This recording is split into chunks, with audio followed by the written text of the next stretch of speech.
नमस्कार, NMF news देख रहे हैं आप। मैं हूं आपके साथ अभिषेक पुंडीर।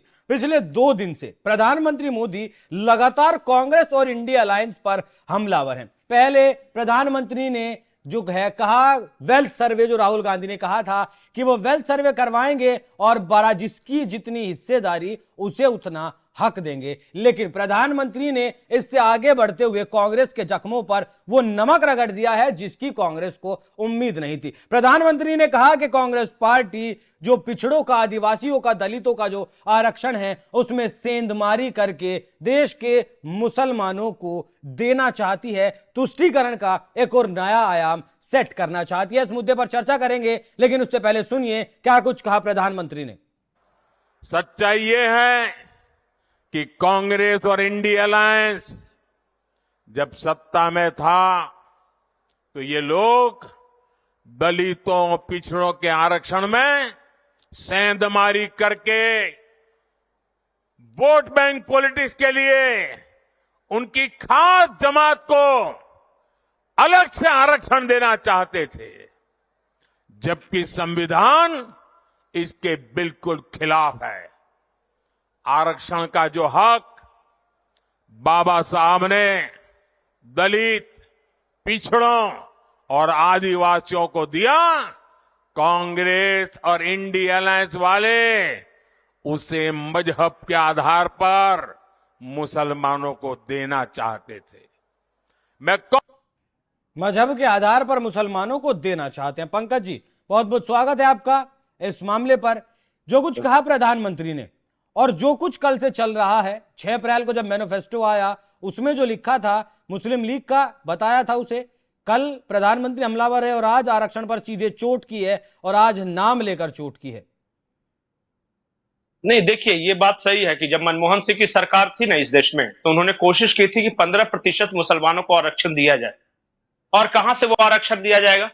तो इस देश में 3 वर्गों को आरक्षण मिलता है। एक तो ओबीसी हो गए, दूसरे एससी एसटी हो गए और तीसरा माइनॉरिटी आरक्षण है।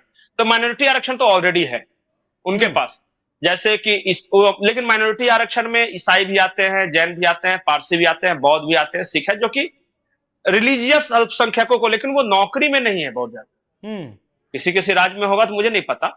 लेकिन इन्होंने क्या कोशिश की थी, मनमोहन सिंह की जब सरकार थी और सोनिया गांधी चेयरपर्सन थी, तो उन्होंने कोशिश की थी जो ओबीसी का जो रिजर्वेशन है उसमें से निकालकर 15% मुसलमानों को दे दिया जाए।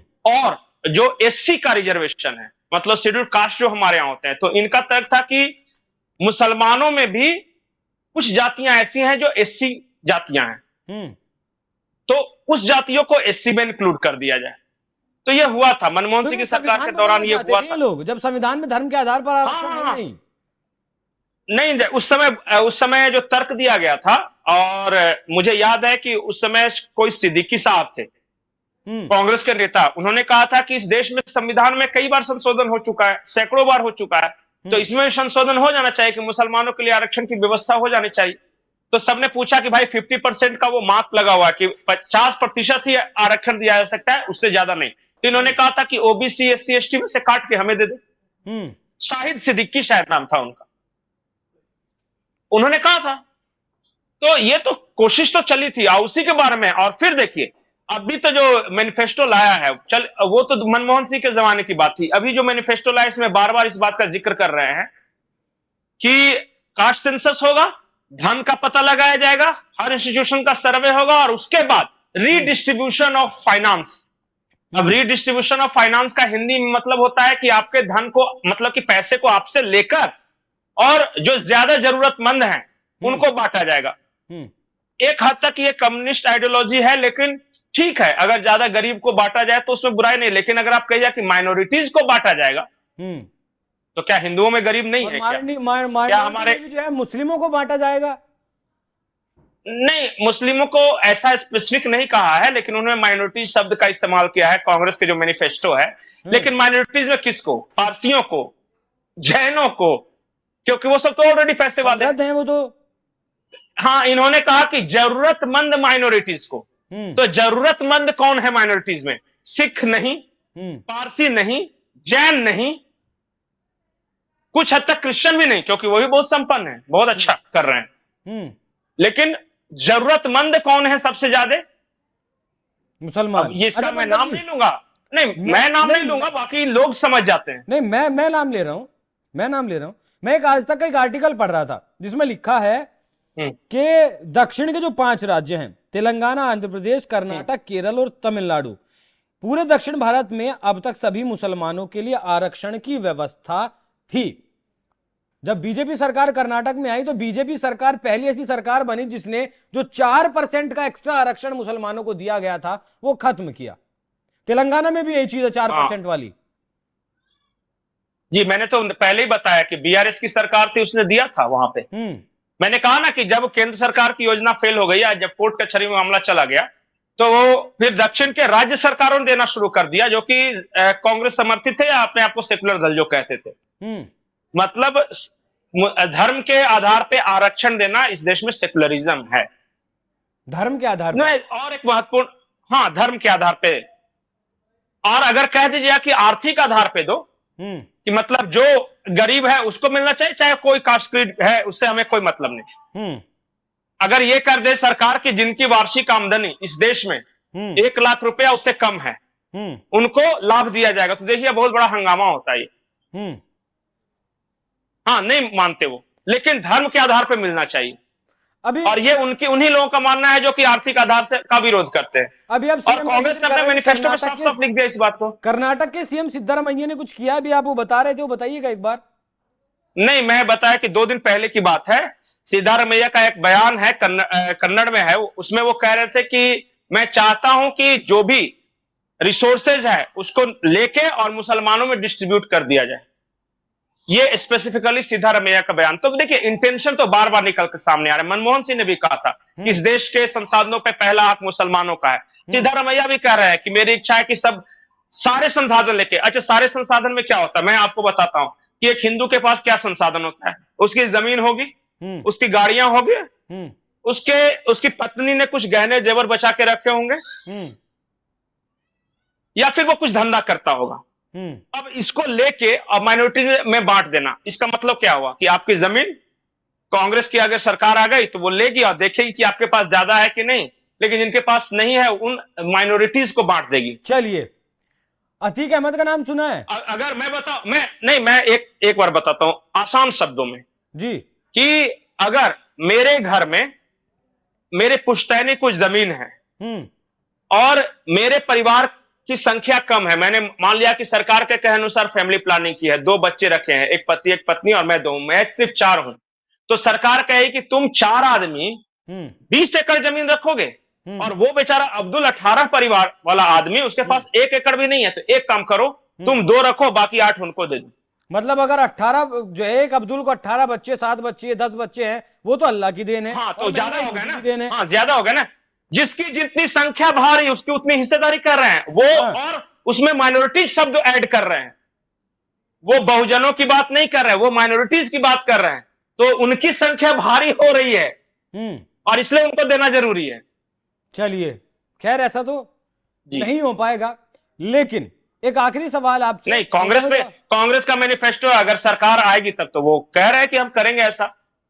कांग्रेस का मैनिफेस्टो है और कांग्रेस की सरकार अगर आएगी जी, हाँ, तो दोनों बातों में सरकार आएगी तो ये करेंगे। दो तो बात नहीं, क्यों कांग्रेस की सरकार क्यों नहीं आ सकती? क्योंकि चुनाव तो ओपन है, दोनों में से कोई भी जीत सकता है, ऐसा क्यों मान रहे? हाँ, चुनाव को लेकर अगर भगवान ने करे कांग्रेस की सरकार आ गई, एक आखिरी मान लिया कि कोई ऐसे जातियां होती हैं हिंदू में जो एंटरप्रेन्योर है, मतलब वो बिजनेस करने वाली जातियां। अब मैंने बहुत मेहनत से एक मीडिया हाउस डाला है, मैं हर महीने जीएसटी पे करता हूं, सारे स्टाफ को सैलरी देता हूं, मेरी कंपनी बढ़ते बढ़ते 1 करोड़ की कंपनी हो गई। अब कांग्रेस की सरकार कहेगी आप इकलौते आदमी 1 करोड़ की कंपनी में रहोगे और नीचे वाला बेचारा ठेला लगाएगा और कबाड़ी बेचेगा। तो एक काम करो, कंपनी का 1 हिस्सा उसको दो। Wealth redistribution among minorities. इससे तो कंपनी खत्म हो जाएगी आने वाले वक्त में।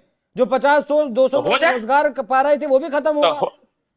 नहीं तो हो जाए ना। वो तो चाहते हैं कि अडानी, अंबानी, पतंजलि वगैरह सब मिट जाएं और यहां सिर्फ पेप्सी, कोला, बाहर नेस्ले वगैरह आ जाए।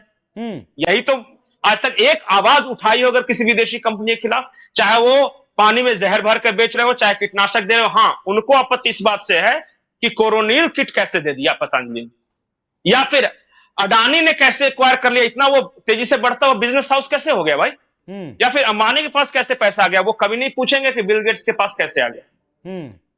बिल्कुल नहीं पूछेंगे। सोरोस के पास कहां से आया। सोरोस के इनकम पर एक सवाल उठा दे कोई कांग्रेसी, चैलेंज है। और हर दूसरे तीसरे दिन अडानी, अंबानी और रामदेव पर उठा रहे हैं सवाल। बिल्कुल बोलिए ना कि सोरोस अंकल पे कभी कुछ बोल दीजिए, कहां से पैसे हैं। नहीं तो पूछेंगे। वो कहेंगे वो तो हमारा बिजनेस। हाँ, नहीं, हमारा मतलब नहीं, विदेशी कंपनियां इस देश में आए। होता क्या था, मैं आसान शब्दों में समझाऊं। इस देश में एक दिन ऐसा था कि मोदी सरकार आने के पहले कि AK-47 की गोलियां भी नहीं बनती थी, वो भी मंगाया जाता था। सब चीज मंगाएंगे तो बीच में कट मनी कमीशन होता था ना। अब भारत ने खुद ही प्रोड्यूस करना शुरू कर दिया और 53,000 करोड़ का डिफेंस एक्सपोर्ट करना शुरू कर दिया। तो जितने भी कोई नागर था, कोई ये सब डिफेंस दलाल जो लुटियंस दिल्ली में बंगलों में रहते थे ना, डिफेंस डीलर्स, डीडी, धंधे चौपट हो गए। तो धंधे चौपट हो गए तो वो शांत बैठेंगे क्या? वो कुछ ना कुछ करेंगे फिर, और इसी तरह की साजिशें करेंगे। ठीक। अब इतने सारे जो एनजीओ बंद हो गए और जो बाहर से पैसे लाते थे, खुला खेल फर्रुखाबादी था, आके बाहर से पैसे लाओ, यहां गरीबों को 2 बोरी चावल दो, क्रॉस लटका दो। ठीक है। अब वो एनजीओ की फॉरेन फंडिंग बंद होगी तो वो क्या कर रहे होंगे फिर? बहुत सारे दुश्मन बनाए हैं मौजूदा सरकार ने, और वो सारे दुश्मन इकट्ठे होंगे। देखिए, जब कठिन फैसले लिए जाते हैं देश हित में, लोक हित में, तो दुश्मन पनपते हैं ही। अच्छा, एक आखिरी सवाल पंकज जी, छोटा सा जवाब दीजिएगा। विपक्ष का ऐसा आरोप है कि पहले चरण का जो मतदान हुआ उससे प्रधानमंत्री बौखला गए और हिंदू मुसलमान पर आ गए। शुरू किसने किया? मतलब कि स्टार्ट कहां से हुआ? ये कांग्रेस के मैनिफेस्टो से ना। अच्छा बताइए कि पहले चरण के दौरान कांग्रेस ने मैनिफेस्टो जो जारी किया उसमें क्यों लिखा कि हम मनी लेकर अल्पसंख्यकों को दे देंगे, हम फॉरेन स्कॉलरशिप अल्पसंख्यकों को देंगे। 1936 के मुस्लिम लीग के मैनिफेस्टो को हूबहू कॉपी करने किसने कहा था कांग्रेस को? क्या हिंदुओं में गरीब नहीं है पंकज जी? अच्छा, आप करो, नहीं आप करो। हाँ। तो सेकुलरिज्म, देश को बचा रहे हैं, और वो करे तो हिंदू मुसलमान करे। आप साफ साफ नाम ले रहे हो भाई कि माइनॉरिटीज को दे देंगे। नहीं, हिंदुओं में गरीब नहीं होते क्या? और वो क्या कर रहे हैं कि हम SC ST OBC के आरक्षण को बिल्कुल नहीं देने देंगे। हमारे SC ST OBC भाइयों का 1% भी आरक्षण इधर उधर नहीं करने देंगे। अब बताइए कौन हिंदू मुस्लिम कर रहा है? बिल्कुल। क्या जो हिंदू गरीब नहीं होते हैं क्या पंकज जी? नहीं, उनको देखिए, उनको मतलब ना हिंदू से है, ना मुस्लिम से, ना सिख, ना ईसाई से। मुझे ऐसा लगता है उनको मतलब है कि कैसे अपने परिवार की सत्ता है। क्योंकि और जब परिवार की सत्ता आती है तो मुझे जैसे लोग बाकी सब भी बोलते हैं कि कुछ विदेशी लिंक्स हैं जो आरोप लगते रहे हैं। मैं खुद नहीं बोल रहा हूं, ये तरह तरह के आरोप लगते रहे हैं कि कुछ विदेशी लिंक्स है, विदेशी मास्टर्स को खुश करने के लिए। अभी देखिए, कल सैम पित्रोदा है, और कल का उनका ट्वीट देखिए। उन्होंने क्या किया है पता है? सारे विदेशी अखबारों के हेडलाइंस लगा लगा के रखे हैं जो भारत के खिलाफ लिखे गए हैं। अब देखिए सैम पित्रोदा का कल का ट्वीट। और उन्हें अच्छा बताइए कि सारे विदेशी मीडिया अगर भारत के खिलाफ बोल रहे हैं तो सैम पित्रोदा उसका कलेक्शन क्यों रख रहे हैं? सैम पित्रोदा कौन है पता है ना जी? राहुल गांधी के सलाहकार, जो विदेशों में इनका सारा सिस्टम देखते हैं। हाँ, जो भी दर्शक देख रहे हैं वो सैम पित्रोदा का कल का ट्वीट देख लें, और उसमें सारे द इकोनॉमिस्ट, फाइनेंशियल टाइम्स, वो चाइना का ग्लोबल टाइम्स से लेके और सबका ये करे कि देखो भारत के खिलाफ ये सारे लोग बोल रहे हैं। तो बोलेंगे नहीं, सोरोस का पैसा कहीं ना कहीं तो इन्वेस्ट होगा ही। ठीक है, तो प्रधानमंत्री मोदी ने पहले वेल्थ के सर्वे पर चोट की और आज चोट की कि आरक्षण पर, और हमने आपको समझाया भी कि कांग्रेस अपने पिछले शासनकाल में ये सब कुछ करना चाहती थी और नई बात नहीं होगी। अगर देश में कांग्रेस की सरकार बनती है तो फिर वो आने वाले वक्त में ऐसा करे, तो सोच समझकर वोट करिएगा और वोट जरूर करिएगा। ये चर्चा आपको कैसी लगी जरूर बताइएगा। पंकज जी बहुत बहुत धन्यवाद, नमस्कार।